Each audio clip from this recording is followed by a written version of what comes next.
Okay po mga kababayan, Chris Ulo po at welcome back po ulit dito sa ating YouTube channel. Okay ito mga kababayan, dito ho nagsimula lahat. Dito sa vlogger ho na nasa ibang bansa. Ito hong si Eloy Burgess. Alam niyo naman ho yung mga vlogger na nasa ibang bansa, ito ho yung mga malalakas gumawa ho ng paninira, fake news laban ho dito kay Pangulong Bongbong Marcos.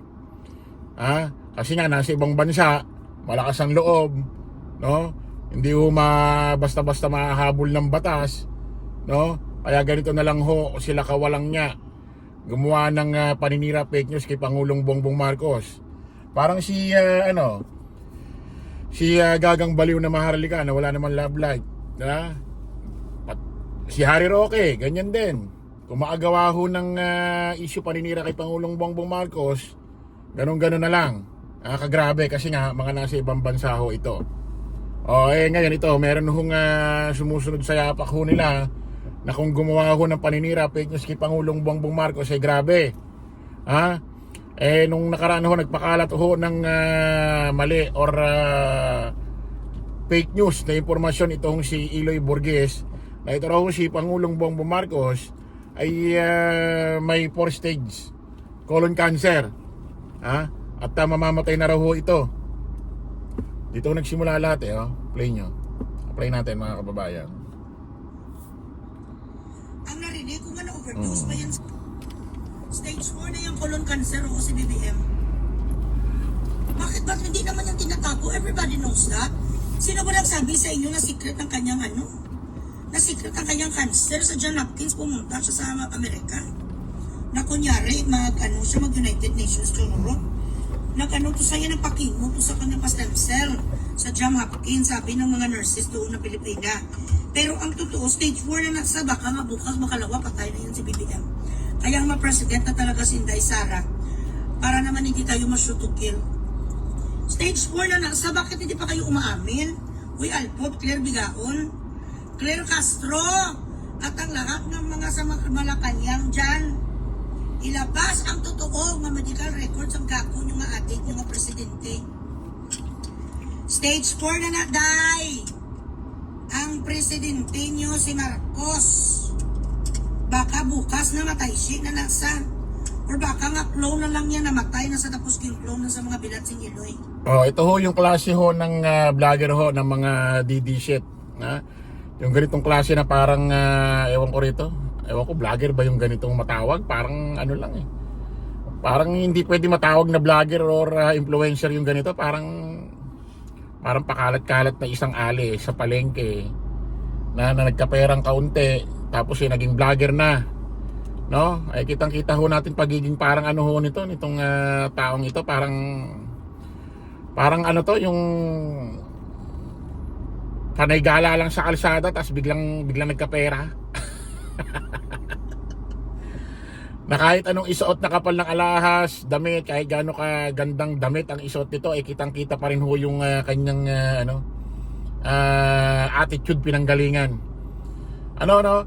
So ito mga kababayan, gumawa ng paninira ito kasi obviously nasa ibang bansa, kaya ganito ho kabrutal ang bunganga nito. Pero malabo mangyaring uuwi ng Pilipinas ito tapos ganito sa delta nito, malabo. Ayan ho, si Eloy Burgess. Ngayon mga kababayan, wala akong katotohanan yan kasi si Pangulong Bongbong Marcos gumawa ho mismo kahapon ng press briefing dyan ho mismo sa Malacanang at in-interview ho ng iba't ibang press media. Pakinggan ho natin ito. Ay, talaga naman. Alam mo, yung mga nagkakalat na mga unang-una, sagutin ko yung tanong mo. Fake news. Yan. Ang lumalabas din dyan, eto mga desperado, nag-iimbento na lang ng istorya para gumawa ng gulo. Wala naman silang naibibigay, wala silang naitutulong, wala silang kontribusyon sa buhay ng bawat Pilipino, kundi paninira lamang, kundi panggugulo lamang. Kaya't huwag po natin, kailangan maingat po tayo. Huwag tayo masyadong naniniwala kung wala namang pruweba na sa kanilang mga sinasabi. dito sa issue na ito, ulit, fake news. Yan ang pinakamasamang halimbawa ng fake news na kinakalat ng ating mga kung sino-sino man sa social media. Ay, talaga naman. O ayan ho mga kababayan, maliwanag, update ho yung video na yan na si Pangulong Bongbong ini-interview ho ng press, ha? At aware siya na may mga nagpakalat ho na siya'y mamamatay na, may stage 4 cancer, about sa sakit ho na colon. Ayan ho, tingnan nyo nga itsura ho, napakaayos, blooming, no? Halatang maganda ang kalusugan. Yung mga nararamdaman yung dapat i-monitor sa kanyang katawan. Natural yan kasi may edad na, tapos presidente. Ha? Ako nga minsan masakit yung mga joint ko Natural yun, pero about colon cancer, masama ang talagang kalagayan niya, mamamatay na. Hindi ho totoo yun mga kababayan. Ha? So, fake news. Ikaw ba naman, asawa mo, halimbawa, nasa 4 stage colon cancer na. Tingin nyo, pagtatrabahuhin, pababiyahin, papaalisin pa ho yan ni First Lady Lisa Marcos. Ha? Kung talagang may 4 stage cancer yan, hindi na pagtatrabahuhin ng asawa niya yan. Malamang yan, nasa hospital na yan. Malamang di na natin nakikita yan. Malamang naka-confine na lang yan para i-monitor ang kanyang kalusugan. So, malabo yung ganong itsura, may 4 stage colon cancer. Ngayon ito mga kababayan, ang masakit ho dito, pinikap to, no? Pinikap to siyempre ng mainstream media. Ang masakit lang ho dito, ito hong super radyo. Hawak din siyempre ng GMA7 ho ito Meron ho kasi silang nilabas na pagbabalita. Pakita muna natin itong picture na to mga kababayan. In-update ho nila ang taong bayan kahapon. So, syempre, ang sistema ng pagbabalita, habang nagle-layer, nagbabalita, pinakikita si Pangulong Bongbong Marcos. Kumukuha ho sila ng video. Eto ho. Makikita nyo dyan. Makikita nyo dyan. Pakita na lang ho natin sa screen. Makikita nyo dyan. Nasa Malacanang si Pangulong Bongbong Marcos. Makikita nyo dyan sa araw na kulay yelo. Andiyan dyan ho si Enrile. Si dating Senador Enrile, dating Senador Enrile, dating legal advisor ni Pangulong Bongbong Marcos. Ayan Ano yan? Ano to? Bago tong footage video na to, super radio. Tapos nagparamdam si Enrile, nagmulto. Natural hindi. Ngayon hinanap ko tinrace natin tong video to kung talagang legit talagang binalita ho ng super radio. Super radio, pakinggan natin to, play natin. Ayan ho. Kahapon ho itong pagbabalita na ito Ayan play natin Pinawin ng Malacanang ang mga espekulasyon na may sakit si Pangulong Bongbong Marcos. Diin ni Palace Press Officer, President of PCO Undersecretary Claire Castro, maayos nga ang lagay ng Pangulo. Sa katunayan niya, pangungunahan pa ng punong ehekutibo ang oath-taking o panunumpa ng mga vice alkalde sa Malacanang ngayong hapon. Payo pa niya sa mga mamahayaga, huwag basta maniwala sa mga post sa social media. Ayan Pinawin ng ulitin natin. Malacanang ang mga espekulasyon na may sakit si Pangulong Bongbong Marcos.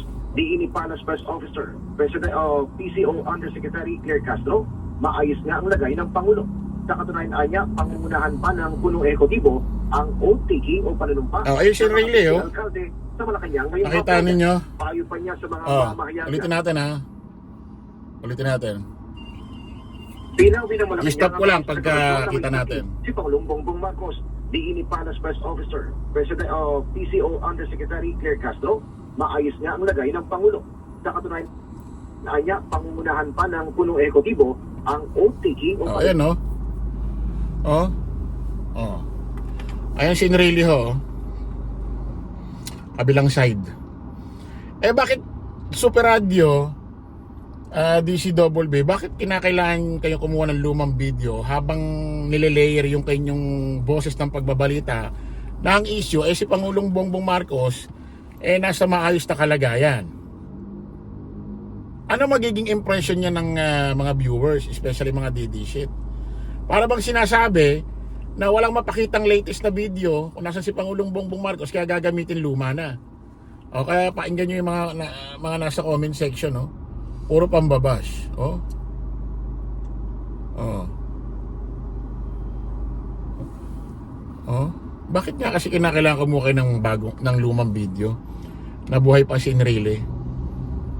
Para tuloy ang lumalabas na naman tinatago si Pangulong Bongbong Marcos, walang latest na video, picture, kinakailangan gumamit na ng luma. Baka isipin na naman nakakumpine, keso ganyan, malubha. Ay dapat gumawa kayo ng ano rito, Super Radio DCWB ba? Tama? Ng statement, bakit ganyan ang ginawa ninyo? Dapat pwede naman kayo kumuha ng picture, latest na video doon sa ginawang press briefing ni Pangulong Bongbong Marcos sa Malacanang. Pwede naman yung interview niyo sa mga reporter. Malamang meron din ng representative na reporter ang GMA7 on. Ba't ganun ang ginawa ninyo? Okay mga kababayan, kita-kita ulit tayo sa panibagong vlog. Maraming salamat. Bye-bye po.